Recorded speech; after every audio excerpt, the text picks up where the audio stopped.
Mumbai Tug brought to you by Sunny's World. Pune's Pride Sunny's World, life in Funshine. Resort, weddings, events, restaurants, adventure, wellness. Sunny's World, perfect destination for every occasion.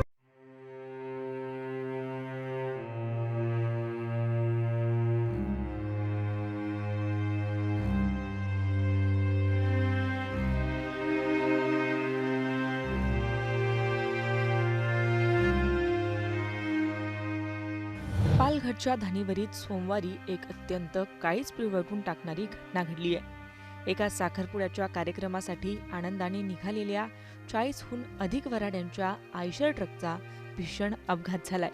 हा अपघात इतका भयंकर होता की यामध्ये ट्रकचा पुरता चक्काचूर झाला असून 12 जणांचा जागीच मृत्यू झालाय, तर 20हून अधिक जण गंभीर जखमी झालेत। नवरीच्या घराच्या अगदी हाकेच्या अंतरावर हा अपघात घडल्याने परिसरात सर्वत्र हळहळ व्यक्त होतीये। पहिल्या रात्रीतून आला तर त्याचा डबा निसटला, टेम्पोवर आला म्हणून ते डबा निसटला म्हणून ते झाले जखमी। किती जण होते? त्यात 50 जण। डहाणूच्या बापूगाव इथून वऱ्हाड साखरपुड्याच्या कार्यक्रमासाठी धानिवरीत जात होतं। यावेळी टेम्पो चालकाने 1 किलोमीटरचा वळसा टाळण्यासाठी आउटसाइडने जाण्याचा प्रयत्न केल्याचं तपासात समोर आलंय। मृतांचा आकडा वाढण्याची शक्यता आहे आणि तरी मृतांवर जे जखमी आहेत त्यांच्यावर चांगला उपचार किंवा त्यांना चांगला उपचार मिळेल यासाठी प्रशासन सर्वतोपरी प्रयत्न करते।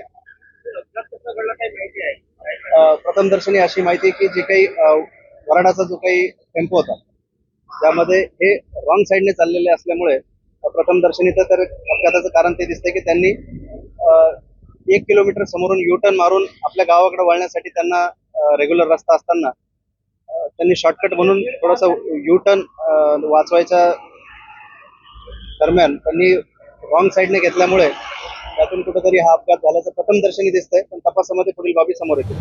गुजरातहून मुंबईकडे येणाऱ्या भरधाव कंटेनरने एका दुचाकी स्वाराला धडक दिली आणि त्यानंतर वऱ्हाड घेऊन जाणाऱ्या टेम्पोवर कंटेनर पलटी झाला।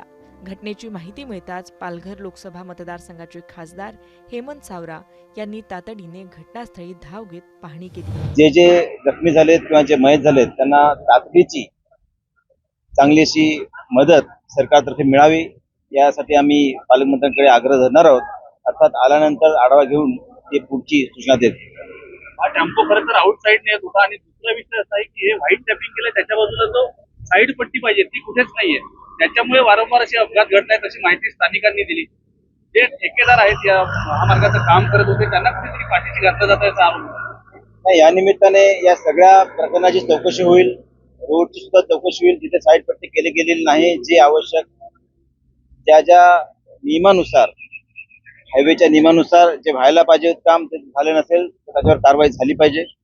आणि जर या प्रकरणामुळे जर अशा प्रकारचे अपघात होत असतील तर ते टाळता येण्यासाठी काय उपाययोजना करावी लागेल यासाठी सुद्धा नॅशनल हायवे ऑथॉरिटीसाठी आम्ही बोलणार आहोत। आणि असे जे अपघात आहेत हे होऊ नये यासाठी दक्षता हे घेतली गेली पाहिजे। पालघरहून मोहम्मद खान सोबत मुंबई तक ब्युरो रिपोर्ट।